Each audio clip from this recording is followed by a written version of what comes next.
The story begins with a young boy named Orun slaying horned rabbits in a dungeon, and the ease with which he slices them makes him realize that his skill with the sword has not dulled despite recent events. Just then, a group of goblins approaches him. He first uses a support magic spell on himself to become stronger and to make his sword sharper, thinking to himself that support magic is typically reserved for strengthening party members, but since he is fighting alone, he has no choice but to apply it to himself. Strengthened, he easily cuts through the goblins, but more keep coming, forcing him to remain alert while also tracking the duration of his magic. He notes that 2.5 minutes have already passed, and the effects of his spell will fade soon. But this is not a concern, because he still has ample mana due to traveling solo. So, without hesitation, he casts the enhancement again and resumes his advance. Keeping precise count of the seconds, Orun repeatedly refreshes the spell just before it expires, all while reflecting that an ordinary adventurer like himself would normally never attempt to be a jack of all trades. He recalls that he was once an enchanter, a role he only took on after being abruptly cast out of his party, and this thought pulls him into a memory from 2 nights earlier. In the flashback, Oliver, the leader of his party, approached him alongside the rest of the group and calmly announced his decision. Orun had assumed it was a tasteless joke, unable to accept that his closest childhood friend could be serious about something like this. Oliver, however, explained that their long history was the very reason he had tolerated Orun's shortcomings for so many years, but his patience had finally run out. Annery and Derek supported Oliver without hesitation, stating bluntly that Orun contributed nothing but delays and weaknesses to the team. The words hit Orun hard as memories surfaced of the day, 8 years earlier, when he and Oliver had formed the party together, building it from nothing and raising it to S rank within only a few years. They had even earned the title of the Heroes Party after becoming the only group to clear the 94th floor of the Great Dungeon of the South. And now, standing there, Orun felt as though he was losing family rather than comrades. Desperate, he begged for another chance and demanded to know what had caused Oliver's sudden change of heart. Oliver explained that during their joint raid weeks earlier, he had seen just how powerful the enchanters of other S-ranked parties truly were, and witnessing that gap made it painfully clear how weak Orun was by comparison, leading the group to decide they no longer wanted him. Orun argued that he was primarily a swordsman, not a dedicated enchanter, and that expecting him to match specialists was unreasonable, especially considering that he had achieved remarkable accomplishments, such as developing his own original magic. Derek dismissed this entirely, claiming Orun had only abandoned the sword because Oliver surpassed him in that role. Orun denied this, insisting he changed roles solely because he possessed the greatest aptitude for it, and reminded them that his custom-made spells were the reason they had survived on the deepest dungeon floors. Oliver, however, showed no interest in hearing any of it, making it clear that the decision had already been made. Oliver revealed that he had already chosen a replacement enchanter and offered a quiet apology for the betrayal, leaving Orun with no room to argue as the decision had already been finalized. With nothing left to say, Orun accepted the outcome and turned away, intending to leave in silence, but Annery stopped him, unable to contain her frustration. She poured out her resentment by calling him a jack of all trades and a clown who foolishly believed he could handle everything on his own, but Orun did not respond, and chose to walk away instead. Back in the present, Orun acknowledges to himself that Annery's insult was not entirely wrong, since he is currently acting as both an enchanter and a swordsman, yet rather than rejecting that truth, he resolves to master both paths so thoroughly that no one will ever look down on him again. After clearing the floor, he heads toward the teleportation crystal to leave, only to notice a group of adventurers rushing toward it in visible panic, muttering among themselves about how they abandoned a girl while fighting orcs. The leader attempts to justify the decision, insisting that sacrificing her was unavoidable since she had only joined their party that very day, and hearing this excuse immediately strikes a nerve with Orun, who sees his own abandonment reflected in her situation. He confronts the group, berating them for making excuses after leaving someone to die, and forces them to tell him the location. Orun then immediately rushes to save her. The girl is an enchanter who has trapped herself inside a fragile barrier to keep the orcs attacking her at bay, though her limited magical strength makes it clear she cannot hold them off much longer. She cries out for help, desperately begging anyone to save her. Orun arrives just in time. He immediately uses a wind spell to push the monsters back before strengthening himself with support magic to fight them alone. His skills shock the girl, who cannot tell if he is a swordsman or an enchanter as he keeps cutting the orcs with precision. She falls to her knees crying in relief after he defeats them all. Orun escorts her safely out of the dungeon and prepares to depart, but she stops him and asks for his name, introducing herself first as Sophia Claudel, which immediately catches his attention due to her family name. Orun introduces himself in return and turns to leave again, but Sophia urgently begs him to let her thank him properly by treating him to dinner, and although he refuses at first, her persistent pleading eventually wears him down. She brings him to a shop marked with a rabbit crest, and Orun recalls seeing the same symbol on her cape earlier, making him certain that Sophia belongs to one of the largest guilds, the Night Sky Silver Rabbits.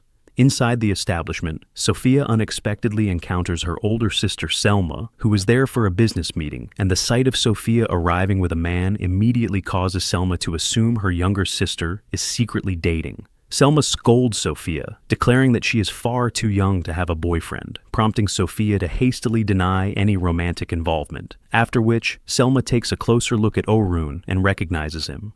Orun recognizes her as well, knowing that Selma is the leader of the strongest S-ranked party in the guild, and widely regarded as the most powerful enchanter on the continent, as well as the one who pioneered the concept of assigning highly specialized roles within a party, a strategy that reshaped the entire adventuring meta. Orun cannot help but place some blame on her for his own situation, since if she had never introduced that system, he would never have been forced to abandon his role as a swordsman and become an enchanter in the first place. Orun recalls meeting her during the joint raid weeks ago, which also reminds him of Oliver kicking him out, but he pushes that thought aside. He notices Selma's strange expressions and asks whether she is angry with him. Selma immediately calls him out and accuses him of trying to pursue her younger sister. Orun quickly realizes the misunderstanding and explains that he is only there to share a meal with Sophia and has no romantic interest in her at all. However, instead of clearing things up, his blunt honesty irritates Selma further, as she takes it as an indirect insult towards Sophia. But before the situation can escalate, Sophia steps in and explains that Orun saved her life. Hearing this, Selma immediately understands that Sophia entered the dungeon alone despite being told not to, since her original plan had been to take Sophia there herself in 2 days, and the fact that Sophia could not wait even that long leaves her visibly upset. Still, because Sophia is unharmed, Selma forgives her after making her promise never to act so recklessly again. Then, she turns to Orun to thank him for saving her sister, while also apologizing for her earlier hostility. The tension fades and the three of them sit down to eat together, during which Selma recalls the joint raid where she and Orun first met. That time, both Selma and Orun served as enchanters and were stationed together. In present, Selma openly acknowledges how much his support magic contributed to the success of the raid. Sophia listens in surprise, unable to understand how her sister knows Orun when she has never heard of him, and she curiously asks whether he is someone famous. Selma responds by explaining that Orun is a member of the hero's party. Orun admits that he was dismissed only a few days earlier and is now a free agent. Seizing the opportunity, Selma invites him to join her guild on a training expedition scheduled for the next day.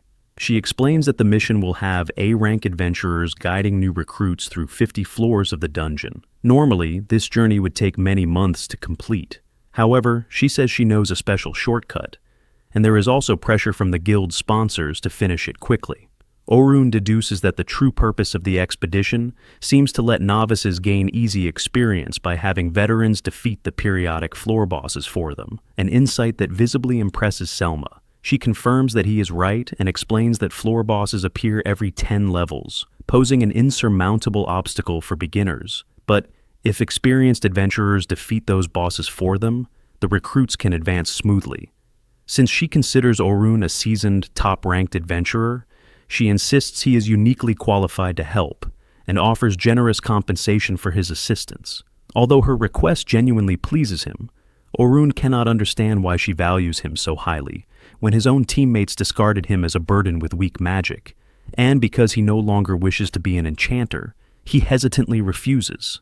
Sophia then looks at him with pleading eyes and begs him to reconsider, insisting that she truly needs him there, which softens his resolve enough for him to compromise by saying he will think it over without making any promises. He also makes it clear that he now considers himself a swordsman, and that if he joins the expedition, it will be strictly in that role. Selma is surprised by this revelation, unaware that Orun was originally a swordsman, but she accepts his condition, assuming that if things take a turn for the worse, he will naturally revert to being an enchanter. She tells him to come to the Silver Rabbits Guild headquarters if he decides to participate, and with that, Orun takes his leave. He heads next to an old man's shop, where he is served tea and casually asked how his day has gone, and the old man thanks him for advertising the store, noting that business has been thriving ever since. Orun apologizes, explaining that he can no longer promote the shop because he is no longer part of the hero's party, which leads the old man to immediately sense the loss of confidence weighing on him. Speaking gently, he tells Orun that a title does not define who he is and that he should begin living for himself while continuing to help others as he always has. And moved by those words, Orun thanks the old man for his advice. Early the next morning, Orun arrives at the Silver Rabbits Guild and finds Selma waiting at the front gate as if she has been expecting him, prompting him to thank her for waiting. She expresses her happiness that he chose to join them and remarks that he looks far more alive than he did the day before, to which Orun responds that leaving the hero's party has lifted a weight from him, and that he is genuinely looking forward to seeing where this new path will lead. Once they are inside, Vince, the head of the Silver Rabbits, welcomes Orun and acknowledges having already heard of him. Orun asks to hear the details of the teaching expedition, and Selma explains that they will advance from the first floor of the Great Dungeon to the 51st floor in 3 days, stopping at floor 21 on the first day, floor 36 on the second, and pushing onward from there. A flashback from earlier shows Selma informing Vince of Orun's dismissal from the hero's party, with Vince commenting that his loss severely weakens the so-called heroes. Selma agrees, stating that Orun's support magic elevated the party far beyond its natural limits. Although his spells lack raw power, his casting speed is extraordinary, at least 4 times faster than hers. She adds that he uses original spells, excels at battlefield analysis, anticipates enemy actions, and applies support with perfect timing, all hallmarks of a truly skilled enchanter. Without him, the hero's party will significantly weaken, increasing the Silver Rabbit's chances of reclaiming the top rank. Back in the present, Orun is briefed that the expedition consists of 10 rookie parties and 5 escort units, including Orun and Selma. The rookies will rotate handling normal monsters, while the escorts intervene only in unusual situations.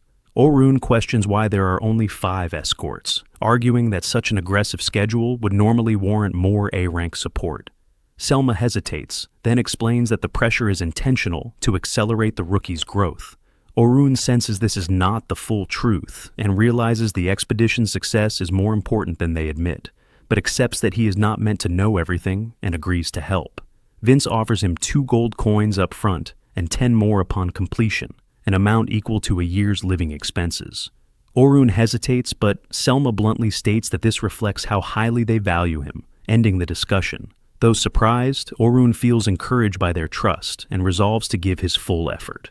The next day, the guild gathers at the Great Dungeon entrance. Selma and Sophia greet Orun, and he notices Sophia wearing a different outfit. Assuming it is a rookie uniform, he casually compliments her, leaving her flustered and delighted, while Selma reacts in quiet horror at her sister's visible happiness. Selma defensively accuses Orun of being too skilled at flattering women and asks if he has a girlfriend.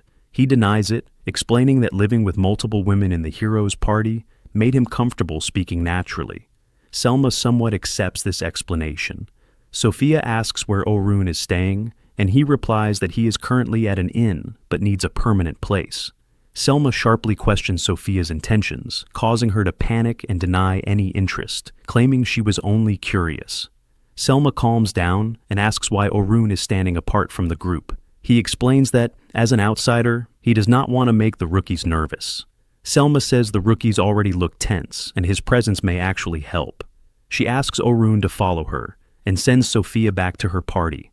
She then introduces him to the other 3 escorts, assuring them he is reliable. Orun grows uneasy and asks her not to raise expectations too high, but she dismisses his concern with a smile. Orun introduces himself as a frontline attacker, followed by the others, Anthem, a defender, Bernard, also a defender, and Kathy, a healer. Orun observes that the escort team now has a perfect balance of attackers, defenders, a healer, and an enchanter, and wonders if he had not participated, someone would have been forced to take on multiple roles. This thought deepens his unease, reinforcing his sense that something about the expedition is not quite right. Selma notices the doubt on his face and, for a moment, recalls her earlier conversation with Vince. He had acknowledged how painful it was to lose such a powerful ace, but reminded her that Orun was meant to serve as an enchanter like herself. For the sake of party balance, he could not be placed in the first group, a fact she had already understood. She cannot help feeling that nothing has changed since last year, that they are still stuck and unable to reclaim what they lost. That is why she turned to Orun in the first place, yet he chose to fight as a swordsman instead. If he cannot function properly as a frontline attacker, then everything may fall apart from what she had planned. Orun notices the concern on her face, but she quickly regains her composure and announces that they face 3 grueling days ahead and leads him to meet the rookies. Addressing the assembled recruits, Selma declares the start of their descent to the 51st floor of the Great Dungeon. Noting the stiff expressions of rookies, she asks if they are afraid of reaching the middle floor so soon. Without waiting for a response, she reassures them that they have nothing to fear, explaining that she has brought an exceptionally powerful helper, in case anything goes wrong. She introduces Orun by name and states that he has reached the 94th floor, a depth even they have not conquered. The revelation shocks Orun and sends whispers of awe through the rookies. Selma adds that anyone aiming to explore the dungeon should already know who he is, since he was a member of the hero's party, and understands the Great Dungeon better than any of them. The rookies are instantly energized, while Orun pales at the sudden attention, having never expected his past to be revealed so openly. Selma, however, feels no regret, knowing her words have successfully motivated the rookies. She orders everyone to remain on standby and moves off to conduct final checks with the other escorts. Orun tells her that she may have exaggerated during her speech. Selma brushes this off, pointing out that he truly did reach the 94th floor, and explains that part of their role is helping the rookies steady themselves and focus on what lies ahead.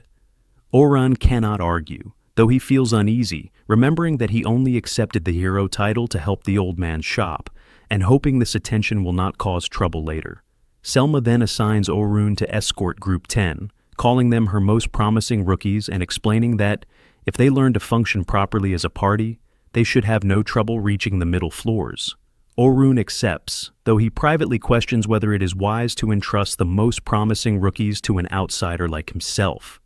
Upon meeting Group 10, Orun immediately notices that Sophia is among them, but the party has only 3 members. Assuming someone is late, he asks about it, only to learn that this is the full group. 3-person rookie parties are rare due to the increased risk, and one of the boys explains confidently that they operate as a trio because no one else can keep up with them. The confidence surprises Orun and signals how highly the clan values them, though he worries that such self-assurance at their age could lead to problems. Orun asks them to introduce themselves. The boy steps forward first and introduces himself as Logan, the leader and an enchanter. He boldly claims that he will one day surpass Selma. Orun silently acknowledges his audacity and lets the next member speak. The girl introduces herself as Caroline, a defender. Noticing she lacks armor, Orun asks whether she plans to equip it inside the dungeon. Disappointed, Caroline explains that she is a defender who uses neither armor nor shield. Orun assumes she relies on dodging rather than blocking, which she confirms. Orun warns her that a dodge-based defender requires extensive combat experience, but Logan interrupts, saying the clan already tried to warn her, and she ignored them. Caroline fires back that Logan also ignores his instructors, which Logan dismisses by claiming he does not need to listen because he is that good. Sophia attempts to stop their argument, but Orun already recognizes Logan and Caroline as troublemakers. Even so, Sophia introduces herself as a rear attacker and caster, and Orun finds that her presence calms him more than he expected. The expedition begins, and they enter the dungeon. Caroline asks why a former member of the hero's party is taking part and wonders if this means the Silver Rabbits no longer see the heroes as rivals. Orun asks if she listened to Selma's speech, and reminds her that he is only a former member. Caroline presses further, calling his departure from such a celebrated party a waste. Orun grows weary and firmly tells her that it is none of her business. She drops the topic and instead asks whether he and Sophia know each other. Orun confirms it, and Caroline mentions that Sophia said someone incredible would be accompanying them.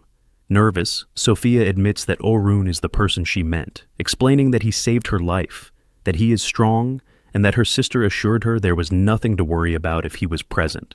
Soon, monsters begin to appear, but Orun's trap spells activate flawlessly, eliminating threats without slowing the group. Because the traps are hard to detect before triggering, the party avoids unnecessary fights, including enemies approaching from behind. Orun continues placing traps to conserve both time and stamina, and by the time they reach the 20th floor, he has closely observed the rookies and concludes that they should be able to complete the teaching expedition without serious difficulty. Also, his assessment of Logan improves, as despite his arrogance, his skill as an enchanter is genuine, and he could perform well in an A-rank party if he maintains it. However, his poor leadership and unclear instructions are serious weaknesses, though Orun believes experience will fix them. Caroline has the expected speed of a dodge-type defender, but Orun sees two problems. She charges enemies too recklessly and relies on dual daggers that may lack enough power for such a small party. Sophia stands out less than the others, but already exceeds average rookie level. Though cautious, she has no major flaws and shows strong future potential. After the other escort groups defeat the 20th floor boss, the expedition proceeds to the 21st floor as planned. Selma has everyone register their progress on their guild cards and ends the day.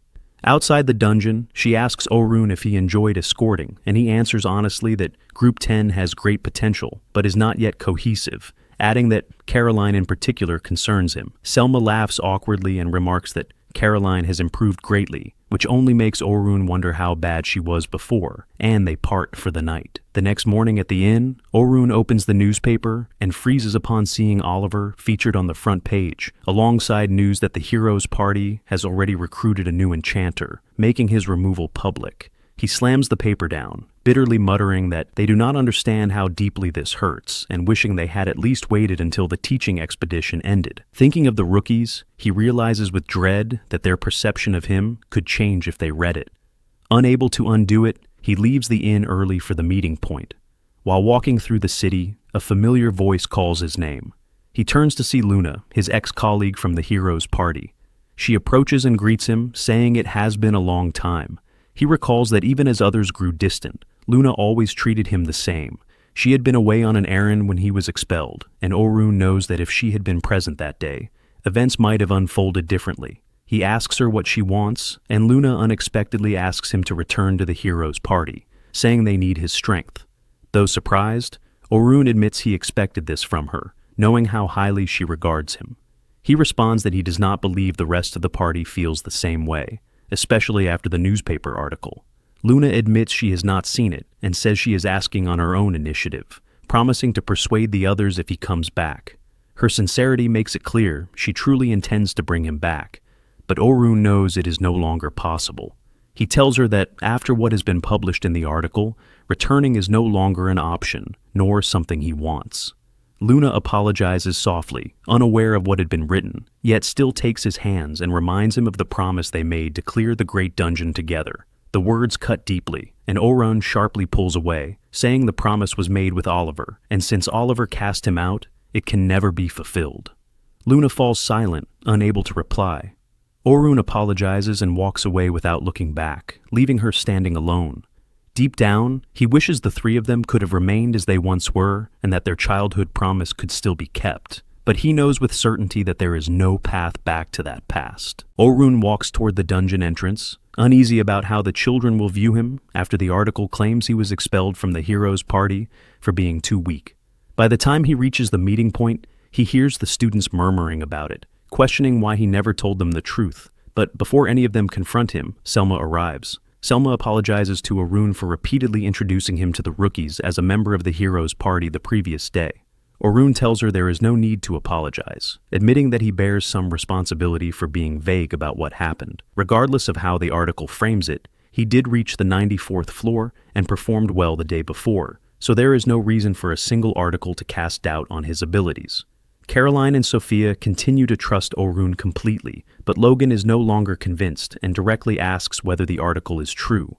Orun confirms that it is mostly accurate, explaining that he was removed from the hero's party for being considered too weak, though weakness is relative, and assures them that he is still more than capable of guiding them safely to the 51st floor. While the others accept this, Logan remains convinced that Orun is unreliable. They enter the dungeon with the goal of reaching the 35th floor by the end of the day.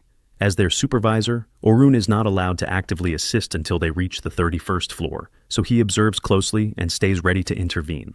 Thanks to their talent, the group clears the lower floors without serious trouble, and once they reach the 31st floor, Orun assumes command and takes the vanguard position. He suddenly orders everyone to stop after sensing monsters ahead, and the group quickly forms up for battle against goblins.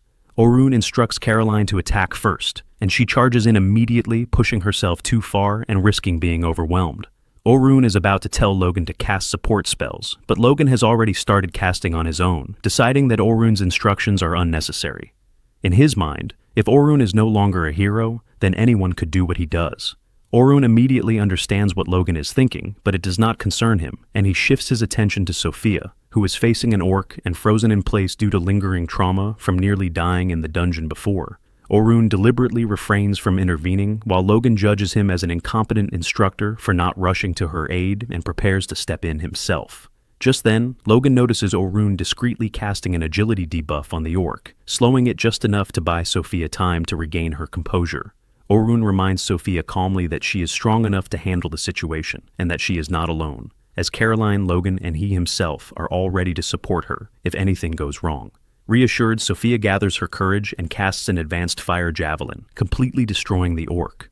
Orun is caught off guard, having been unaware that she could use advanced magic, while Caroline openly praises her, impressed by the display. Orun congratulates Sophia, but Logan remains shaken, realizing how precise Orun's intervention was, especially his ability to instantly and covertly apply a debuff. The decision to expel someone with such control and skill no longer makes sense to him, leaving him uncertain about what to believe. The group eventually reaches the 35th floor, where they encounter a giant tarantula. Logan panics, knowing none of them can defeat it alone, and is about to suggest retreat when Orun orders him to cast agility, magic, and durability buffs on the others so they can engage.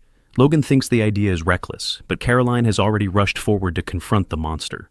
When Logan tries to follow, Orun stops him, warning that a supporter would be at a disadvantage on the front line. Orun directs Caroline to leap over the spider and attack its back, and she lands several solid strikes, drawing its full attention. He tells her to maintain its focus while avoiding contact with its venom, relying on her agility to stay ahead of it, then instructs Logan to keep the buffs active while Sophia prepares her attack spell.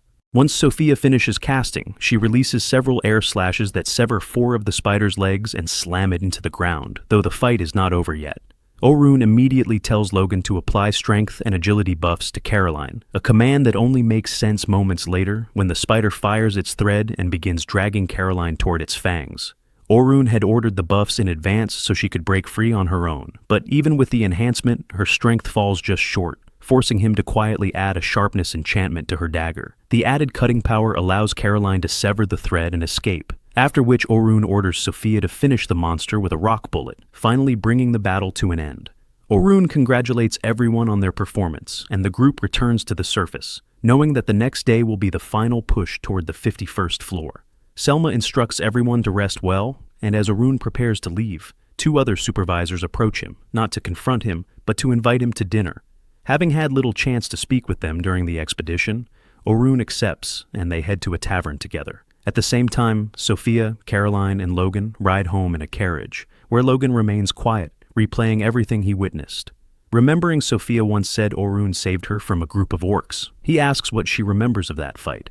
Sophia admits she was not fully aware at the time, but recalls a powerful gust of wind when Orun arrived, followed by an enchantment on his sword before he cut the orcs down. Logan concludes it must have been a sharpness enchantment, noting how difficult such spells are since they are applied to weapons rather than people, and finds it strange that someone so skilled in magic fights with a sword at all. Sophia says she does not understand it either, though she remembers hearing that Orun recently shifted into an attacker role. Logan reflects on how disappointed and angry he felt after learning Orun had been expelled from the hero's party, believing he had failed to live up to expectations, only to realize he was wrong. Orun not only functioned as an exceptional supporter, but also used an agility debuff on an orc, a technique far more difficult than standard buffs, and something even Selma rarely attempts. Logan reflects that Orun not only analyzes the battlefield flawlessly and issues orders at the exact moments they are needed, but also predicts the tarantula's final attack in advance, making him far superior to any enchanter Logan has ever seen, and leaving no clear reason for him to abandon that role for swordsmanship. When Caroline asks whether Orun is at least strong with a sword, Sophia confirms it, pointing out that he would not have been able to defeat the orcs who attacked her otherwise. From this, Logan concludes that Orun must be a rare genius, skilled in both magic and swordplay. And while he knows he can never surpass him outright, he resolves to learn as much as possible from Orun and grow strong enough to one day stand beside him. At the same time, Orun eats dinner at a tavern with the other supervisors, all of them impressed by the food. And when they ask what he used to do for fun in the hero's party, he explains that he rarely had time for anything beyond errands and busy work. Hearing this only makes the article branding him useless seem more cruel, as it becomes clear he was the backbone of the party, and their open support moves Orun enough that he thanks them sincerely. Still curious, they ask why he switched from being an enchanter, which Selma herself praised highly, to becoming a frontline attacker. And Orun answers that, after leaving the hero's party, he chose the path he always wanted, explaining that he originally joined as a swordsman and dreamed of becoming the greatest in the world, an ambition inspired by watching his grandfather fight with a blade. When asked why he ever became an enchanter if it was not his wish, Orun recalls the early days of the hero's party, when advancing deeper into the dungeon made their enemies too strong for their existing composition. And with Selma's influence spreading at the time, the party decided they needed an enchanter. Because Orun could learn almost anything, the role fell to him, and while that sacrifice allowed them to reach the 94th floor, he insists it was not truly a success, as they advanced too quickly instead of building strength gradually, and were never prepared for what awaited them there. He states with certainty that the hero's party has no chance of clearing the 94th floor as they are now, and that attempting it would be reckless. Sensing his tension, the others steer the conversation elsewhere and ask what kind of swordsman he aims to become. And Orun answers that he wants to be a jack-of-all-trades swordsman, capable of surviving even the deepest floors alone, a dream that amazes them, though they believe it suits him. The next day, the hero's party heads straight into the dungeon, and despite Orun's warning, they appear ready to attempt exactly what he said would be foolish. The next morning, Orun returns to the dungeon entrance for the final stretch of the expedition and is immediately greeted by the children. Caroline decides to give Sophia a chance to speak with him, so she casually mentions that it would be nice if they received a reward after completing the expedition, then nudges Sophia to remind her about wanting to officially invite Orun to join their guild. But before Sophia can say anything, Selma suddenly calls Orun over. And as Orun walks towards Selma, he overhears several students discussing how the hero party plans to reach the deepest part of the dungeon that day, starting from floor 92. The news makes him stop. He cannot believe they would attempt something so dangerous, especially after replacing him with a new member only days ago and without any time to practice together. Anxiety sets in as he imagines how badly it could go, but he quickly reminds himself that it is no longer his responsibility. Meanwhile, the hero party arrives on the 92nd floor of the southern dungeon with their new recruit, Philly. 2 days earlier, she had been introduced to the group, and her CV says that she once reached the 100th floor of the western dungeon. Based on that alone, they assume she will easily help them do the same here. Annalie and Derek are especially confident, convinced that Philly's support magic will far surpass anything Orun ever provided. Both are particularly bitter about how Orun never allowed extravagant parties, despite the party's substantial funds. Hearing this, Philly grows uneasy, sensing that without Orun managing their finances, the two would have squandered everything. Oliver steps in and tells them to stop talking about Orun, reminding everyone that the day is meant to welcome Philly into the party. At that moment, Luna storms in after learning that Orun has joined the Silver Rabbits expedition. She is stunned to discover that the party has already replaced him without consulting her beforehand. She demands to know why Orun is now with another guild. Annalie and Derek are equally shocked that Orun managed to join such a high-profile group in only a few days, but they insist it changes nothing. He is no longer part of their team. Initially, Luna assumes Orun left because he felt burdened by the party. Derek corrects her, proudly stating that they were the ones who kicked him out. Luna is left speechless. She reminds them that Orun was the core of the party, and that they never would have progressed this far without him. The others refuse to accept this. Derek dismisses Orun as a permanently inferior enchanter and insists there is no point in complaining now that he is gone. Luna dislikes it, but she knows she cannot convince Orun to return. She clenches her teeth and accepts the loss. The others interpret her silence as agreement. Emboldened, Oliver announces that he wants to test Philly's synergy with the party on floor 92 and, if successful, push onward to floor 94 to break their record. Luna immediately objects, pointing out that testing a new member on such a dangerous floor is reckless. She suggests using a safer floor, such as floor 30. Annalie and Derek admit it was close, but they insist Orun was the reason they struggled. With someone like Philly, they believe there will be no problems. Luna remains opposed, reminding them that a black dragon inhabits that floor. She has no desire to be incinerated. Oliver ignores her objections and makes it clear that the decision is final. Luna considers leaving but chooses to stay, unwilling to abandon the party yet, and her fears proved correct almost immediately. The party encounters a giant mammoth, an enemy they would normally defeat without effort. But this time, when Oliver strikes, his blade does no damage at all. Derek can barely block the mammoth's attacks, and Annalie's fire magic is little more than sparks. They quickly realize something is wrong. Their attacks are weaker despite having Philly's buffs. Philly struggles to maintain her enchantments, and her full concentration prevents her from analyzing the battlefield or giving instructions. The others are forced to make decisions themselves, a task they consistently fail at. Oliver finally realizes that the party is far weaker than he believed, though he does not understand why. Luna watches from the side, preparing to explain what went wrong when a terrifying roar echoes through the floor. The black dragon appears, crushing the mammoth instantly and knocking the party to the ground. Luna shouts for everyone to flee. Annalie and Derek believe they can still win.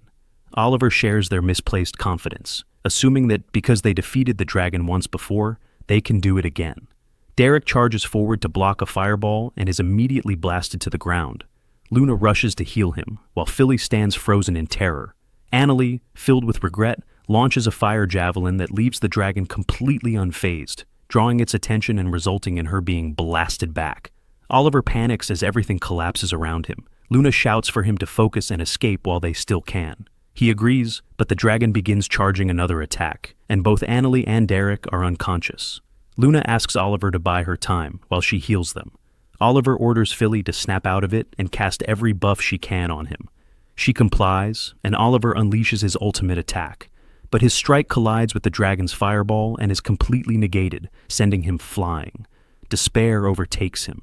Seeing no other option, Luna tells him to use the Fickle Gate, an emergency item that forcibly connects 2 dungeon floors at random, always leading to a boss room. Philly protests, pointing out the danger, but staying means certain death. Oliver activates the gate and lifts Annalie and Derek, but just as they prepare to escape, the dragon blocks their path with fire and charges forward but passes through the gate instead. The party survives, but Luna immediately realizes the severity of what just happened. The dragon has been teleported to another random boss floor, putting countless adventurers at risk. Luna insists they return to the guild immediately and trigger an emergency force teleport for all adventurers. Although Oliver worries about the penalties they will face, he agrees that preventing casualties matters more. Luna heals Annalie and Derek and explains that after the evacuation, they will have to fight the dragon again. And when they do, Orun must replace Philly. She finally explains why the party feels weaker. Their strength has not declined. They simply relied too heavily on Orun. The power of support magic depends on the caster, while how long it lasts depends on the recipient's magic resistance. And because Oliver's resistance is extremely high, Philly's spells wore off quickly, something Orun always accounted for. Oliver argues that Philly has more talent, but Luna explains that Orun compensated for his lack of talent by creating original magic spells, a feat so rare it shocks everyone. She says Orun's base enchantments were weaker than average, but his original spell amplified their effectiveness 50-fold. Oliver always relied on those buffs to reduce how much energy his attacks required, and Annalie did the same. Even their equipment was enhanced by his spells. Without realizing it, the entire party was dependent on Orun. They all come to understand the truth, except Oliver. His ego takes over, and he convinces himself that Orun had nothing to do with their past success. It is the final day of the expedition, and the team plans to travel from floor 36 to floor 50 and then teleport out safely. Although the mission should be manageable with supervisors present, Orun feels an unshakable sense of dread about the dungeon. He can't identify the reason and eventually pushes the feeling aside when the recruits call out to him excitedly. Caroline asks Orun how to improve her combat skills because she wants to kill as many monsters as possible. Orun reminds her that as a defender, her role is to protect the party, not charge ahead, but she complains that it's boring. Logan supports Orun's advice, saying even Albert Sensible used to say the same thing.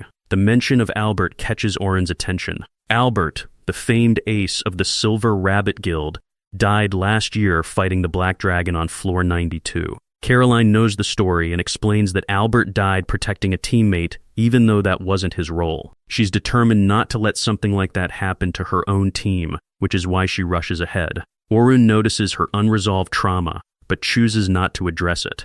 Sophia and Logan also ask Orun for advice on how they can improve. Later, once they enter the dungeon and take a break, Selma comments on how much the kids have warmed up to Orun, and he admits he worried about how they'd treat him after the newspaper article. Selma brings up Albert's death and how devastating it was for the Silver Rabbits. She explains that Orun and the heroes later defeated the Black Dragon, proving that Albert didn't die because he was weak, but because he was unlucky. Selma adds that the guild still hasn't been able to fill the gap Albert left and subtly tries to recruit Orun. Orun declines, saying one party doesn't need 2 enchanters, though Selma argues he'd still be valuable since he's switching to swordsmanship. The mission begins, and the teams are briefed. Orun's group is assigned to Group 10, the rear of the formation, which actually reflects their promise. Sophia is nervous about being so far back, but Orun explains they need experience navigating the dungeon alone in case they get separated. Logan agrees, while Caroline worries about getting lost.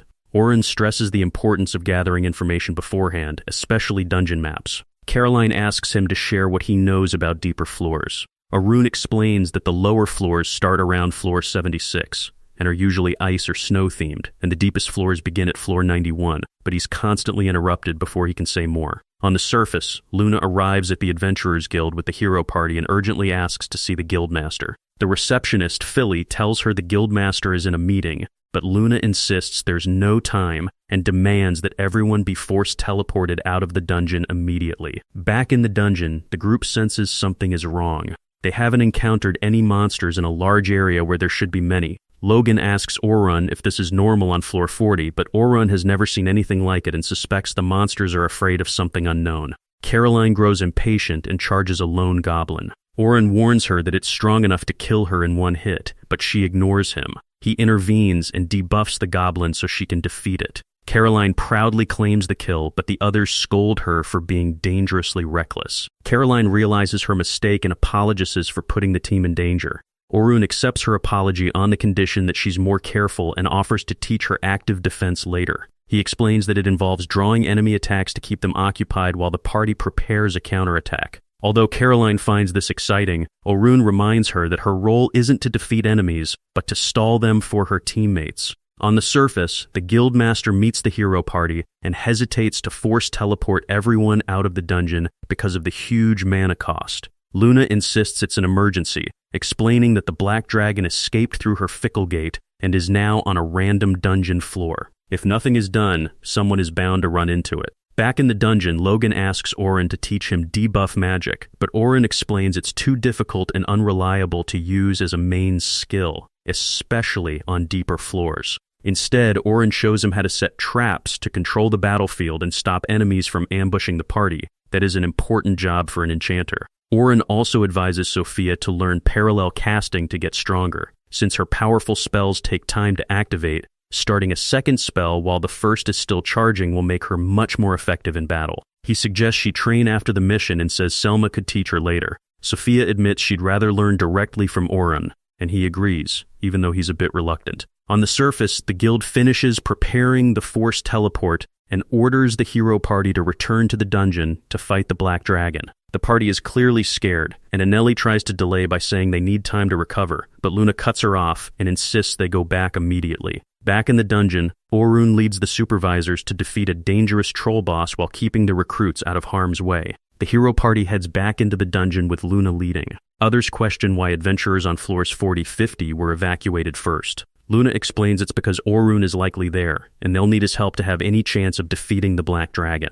Meanwhile, Orun and his group reach the boss room on floor 50 and defeat the crab monster. officially finishing their mission, but just as they start to relax, the space above them suddenly cracks open, and the black dragon appears out of nowhere, leaving everyone frozen in terror. Orun screams at everyone to run, but he is the only one who is holding up. Even the other A-rank guides are frozen in place, crushed by the immense pressure bearing down on them. Among them, Selma is the only one who can still think, even if only faintly, but she is unable to move. She realizes she must take command right now to ensure the rookies escape this monstrosity. The dragon's immense aura has made the air heavy, as if it is draining the oxygen from the cave. Selma remembers the horror stories she once heard about the black dragon, the monster that preys upon adventurers and slaughters them beyond recognition. Orun realizes that if they stay like this, no one will survive. He thinks about leading everyone to the teleportation stone so they can escape, but seeing that everyone is shaking with fear, he decides there is only one option left. He must face the dragon to buy the others time to escape. With that resolve, he grips his sword and draws it, and his sudden movement snaps the other guides out of their trance. Selma regains her senses as well. She immediately takes command, ordering the others into defensive positions to shield the rookies. The A-rank adventurers move at once. The mage raises a magic barrier to absorb the dragon's attack, but Selma realizes the spell is nowhere near strong enough to stop the incoming blast. Orun, on the other hand, fearlessly charges at the dragon, immediately casting a protective spell of his own to reinforce the guides. This proves to be just enough to save them from certain death, though they are left thoroughly shaken, fully aware that without Orun, they would already be nothing but ashes. Orun weaves past the dragon's attacks while tactically retreating, never giving the monster a clear opening to gather power for a full charge. In one swift motion, he draws a small dagger and hurls it toward the beast's eye. The dragon instantly shuts its eye to protect itself from being blinded. This is exactly what Orun anticipated. He uses that split second to leap toward the dragon, aiming to behead it with a single decisive swing of his sword. The slash releases an immense shockwave, blasting dust and smoke throughout the cave. For a moment, the guides believe the beast has been defeated. Orun knows better and keeps his guard raised, and as the dust slowly settles, the dragon rises once more with a furious roar, completely unharmed. Orun signals the guides to surround the rookies and shield them from every side, ensuring none of them is harmed at any cost,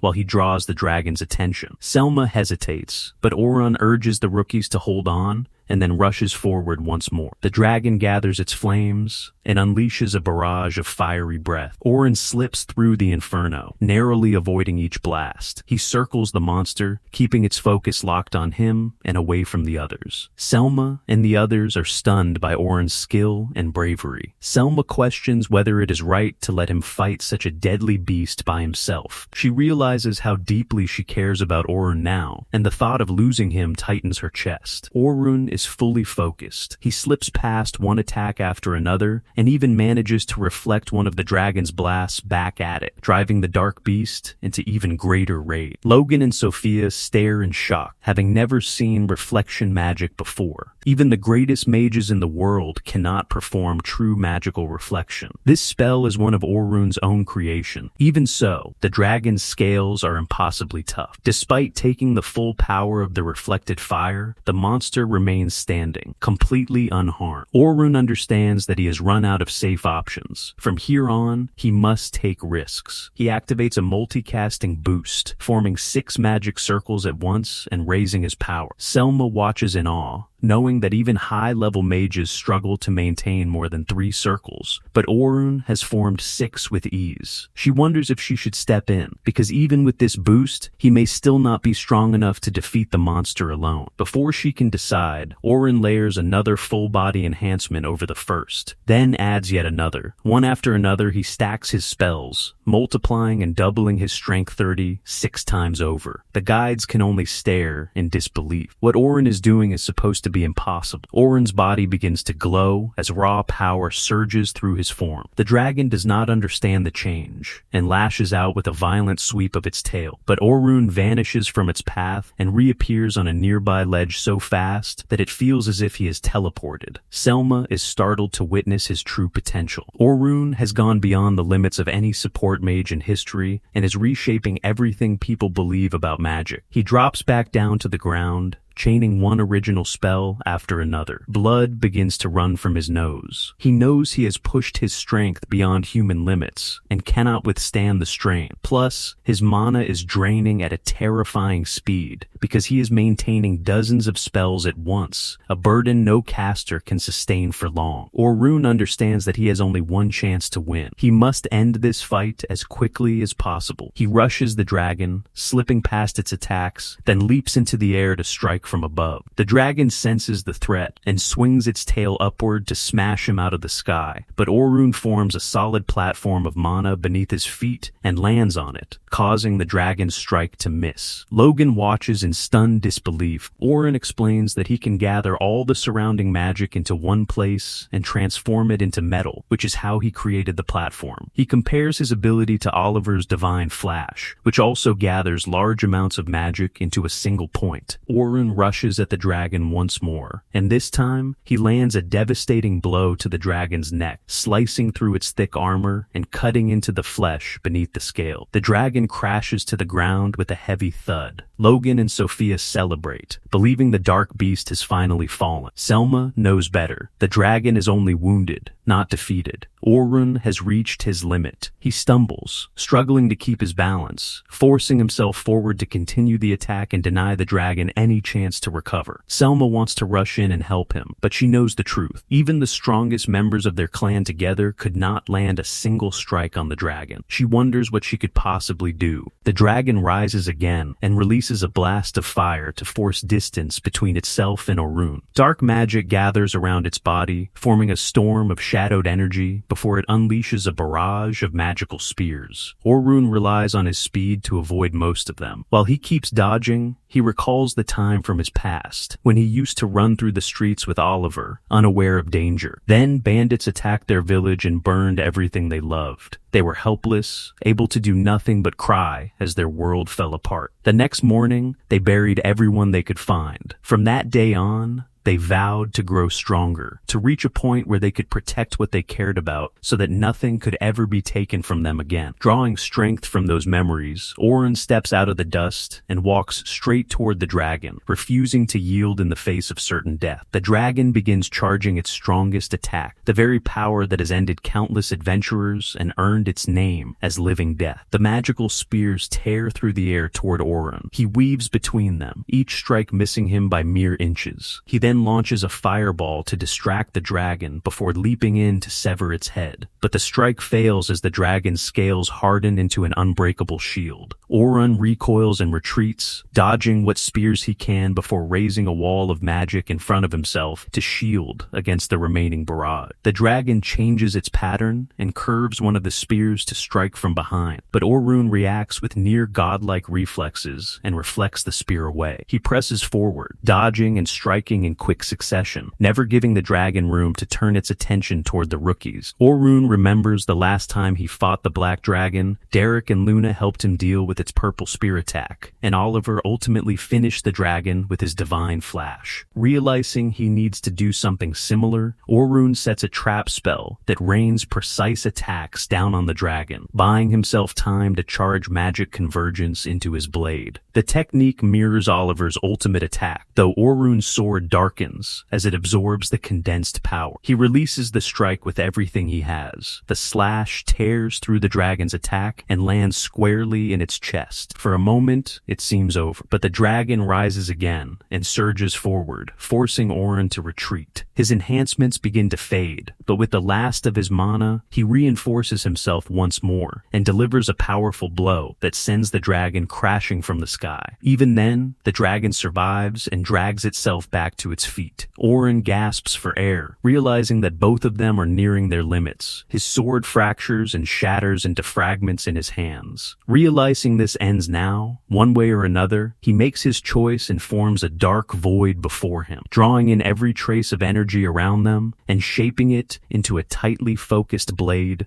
of pure power. He grips it with both hands and steps forward. The dragon unleashes another storm of magical spears. Orun uses what little strength remains to slip through the barrage, weaving between attacks while blocking and reflecting just enough to disrupt the dragon's aim. With a final push, he launches himself forward, using a reflected blast to propel his body through the air. He strikes the energy blade down on the dragon's head, and the impact triggers a massive explosion, swallowing the battlefield in dust and shockwaves. When the dust finally settles, Selma finds Orun still alive. He leans against the fading remnants of the blade, breathing heavily, unaware that he has just made history by becoming the first person to defeat the Black Dragon alone. Luna and the hero party rush toward the dungeon, but just before reaching the entrance, they witness a powerful teleportation spell. Moments later, they realize the Black Dragon has been moved outside the dungeon, and when they arrive, they are shocked to find that it has already been defeated. The creature had killed countless adventurers, and since the party had always believed itself to be the strongest, they struggled to accept what they were seeing. Luna observes the surroundings and notices that several people have also been teleported nearby, including Orun and the rookies he had been training. While the rookies appear completely unharmed, Orun is badly injured, clearly having endured a life-or-death battle. From this, Luna understands that Orun must have fought and defeated the Black Dragon alone. She rushes to heal him, but Orun refuses her help, making it clear that he no longer wants anything from the party that once betrayed him. Instead, he calmly tells her to handle what remains of the dragon and begins to leave. Derek tries to stop him and questions how a weak link like him could defeat such a monster, but Luna intervenes, telling him he has already insulted Orun enough. Unable to accept the situation, Derek lashes out and attacks Luna, but she quickly subdues him with a single spell. Their leader, Oliver, then steps in to calm things down. Later that night, Sophia attempts to write a report about the 3 days she spent learning from Orun, but finds herself unable to focus, as her thoughts keep returning to him and everything he taught her, from overcoming fear to mastering advanced magic. At the same time, her older sister Selma enters the room, clearly exhausted from the day's events, and the two decide to relax together in a bath. They talk, and Selma admits that witnessing Orun's power left her feeling inadequate, as his abilities were far beyond her understanding. Sophia, however, explained that she was able to follow the basics of what he was doing, which makes Selma realize that Sophia has exceptional talent. Sophia then gently hugs her